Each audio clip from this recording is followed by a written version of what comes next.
Allah Azze ve Celle Kur'an-ı Kerim'de şundaq deydi. Ey Muhammed Aleyhisselam, Allah'ın yolunda sana yetken erziyetlerge sabr kılgın. Sabrin fakat Allah'ın yardımı bilen qo'lga keladi. Ularning iymon etmaganligiga qayg'urmagin. Ularning hiyla mikirsidan yuraginiz qilmasin. İnsanning beshiga har turli qiyinchilik, ko'ngilsizlik, muhtojlik va yoki bir musibat kelgan vaqtida voysimasligi, ko'nglini yerim qilmasligi sabrdir. Nafsimizning oxiri pushaymonga ilib boradigan havoyi havaslarni qilmasligim sabrdir. Sabr ochiq, ammo uning mevasi tatliq. Jafo mushaqqat, azob uqubat, avorchiliklarni sabrchanlik bilan o'tkazgan odam baxt saodatga va mangulik xushallikqa yetadi. Sabrning oxiri qutulishdir. Barliq ibodat va yaxshiliklarni qila oladigan bo'lish sabrchanlik bilan qo'lga keladi albatta. İnsanning oxirgi tiniqigacha iymonini va e'tiqodini saqlab qolish uchun sabrchanlik bilan harakat qilishi kerak. Agar har bir qiyinchilik bilan qulaylik bo'lsa, undaqda qiyinchilik kelganda feryod chekmasdan, voysimasdan sabrchanlik ko'rsatish kerak. Chunki sabrchanlik qiyinchilik oldida bardoshlik berish emas, balki qiyinchiliklarga yuzilinishdir. Qiyinchilik yuz berganda sabrchan bo'lmaslik hamda ko'nglini yerim qilib qayg'urish, andin men beshimga kelgan ishlarga sabr qilaman, menga loyiq bo'lgani sabr qilishdir deyish to'g'ri bo'lmaydi. Sabrchanlik musibat kelgan vaqtda uningga yuzilinish orqali ko'rsatiladi. Agar sabrchan ekanligini ko'rsatmoqchi bo'lsa, qiyinchilik kelganda dal shu vaqtda ko'rsatish kerak. Albatta sabr qilish deganlik bizga ko'ngilsiz bir ish yuz berganda bu mening taqdirimda bor ekan deyish orqali bizning qo'limizni bog'lab hech bir ish qilmasdan o'ltirishimiz emas, bunda qilish hargizmi sabrchanlik hisoblanmaydi. Chunki Alloh taolo yuz bergan salbiy ishlarga qarshi turishimiz, hatto oldini olish tadbirlarini qo'llanishimiz uchun bizga aql va badan ato qilgan. Bu yerda sabrning qarindishi tavakkulni unutib qolmasligimiz kerak. Tavakkul qo'limizdan kelgan barliq tirishchanlik va sabablarni qilib bo'lgandan keyin natijani Allohga topshirishdir. Sabr bo'lsa, bu natijani rozilik bilan qabul qilish demakdir.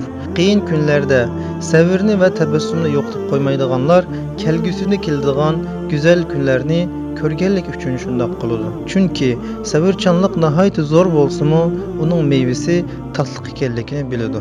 Sabrchanlikning sirini bir ishni bel qo'yib etmay, oxirgacha qilganlar biladi. Agar sabrchanlik ko'chatini adab axloq bog'ichingizga tiksangiz, mayli bu dunyoda bo'lsin, mayli oxiratda bo'lsin, mevasini cho'qim tetiy olasiz. İnsan o'g'lining har sohadagi muvaffaqiyati sabrchanligiga bog'liq. Uning ilm-fan va san'atda qad ko'tarishi bo'lsin va yoki savdoda olg'a qarab taraqqiy qilishi bo'lsin, hamisha sabrchan bo'lishga muhtoj. Taqatsiz dehqon mo'l hosilga, sabrsiz o'quvchi irfonga ega bo'lolmaydi. Taqatsiz askar g'albiga erisholmagandek, oldiroqsan shogirdmi hunarga ega bo'lolmaydi. Taqdir qilingan narsa mutlaq insonga keladi. Agar buningga sabr qilsa, Alloh albatta ajrini beradi. Sabr qilmaganda ham gunohkor bo'ladi, hamda inson o'zining ko'nglini yerim qilib oladi. Alloh taolo Qur'on Karimda shundoq deydi: "Sizlarga jihad farz qilindi, holbuki sizlar uni yoqtirmaysizlar. Sizlar biror narsani yoqtirmasligingiz mumkin, ammo u sizlar uchun foydalidir. Sizlar biror narsani yoqtirishingiz mumkin, ammo u sizlar uchun ziyonlidir. Sizlarga nimaning foydali ekanligini Alloh biladi, sizlar bilmaysizlar. Shuning uchun Alloh buyurganga aldiranglar" deydi. Payg'ambar sallallohu alayhi va sallamning sahobalari payg'ambarimizga shundoq so'ragan edi: "Hey Allohning elchisi, bizning oqibatimiz qandoq bo'ladi undaq bo'lsa? Oyatlarda kim yomon amal qilsa, u jazosini tortadi" deydi. Biz gunohlardan xoli bo'lolmaymiz. Ba'zan nafs xohishimizga bo'yin egib qolamiz. Bularning hammasining jazosini tortsak, qandoq bardoshlik bera olamiz deb so'rashdi.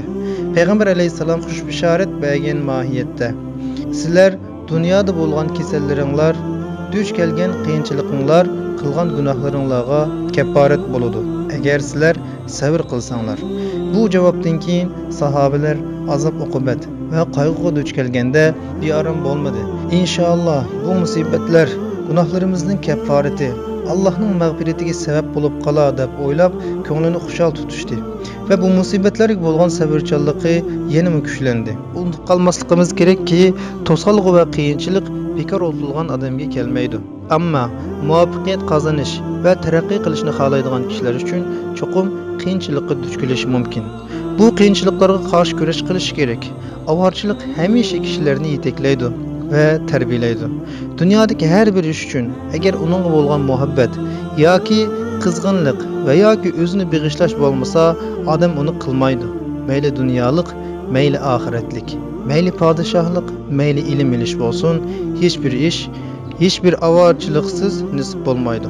Şunu unutup kalmasımız gerek ki insan için mümkün olmaydıgan iş var, çek var, ama kainatning egasi bo'lgan Alloh taolo uchun mumkin bo'lmaydigan ish yo'qdir. Alloh faqatla bo'l deydi bo'ladi. Mo'minga musibat beradigan azob, harg'inlik, kasallik, qayg'u, hatto kichikkina andisha bo'lib qolsa, hadis sharifda bayon qilgandek, Alloh bandasining ba'zi gunohlarini ashu umidsizlik, qayg'u, baxtsizlik bilan o'chirib o'tadi. Yana bir hadisda bayon qilgandek, baxtsizlik bizning gunohlarimizning kafforatidir. Peygamber aleyhisselamның bir hadiste eğer Allah bendige yaxşılık qilishni xohlasa, u kişinin günahlarının cezasını dünyada biridu deyilgen.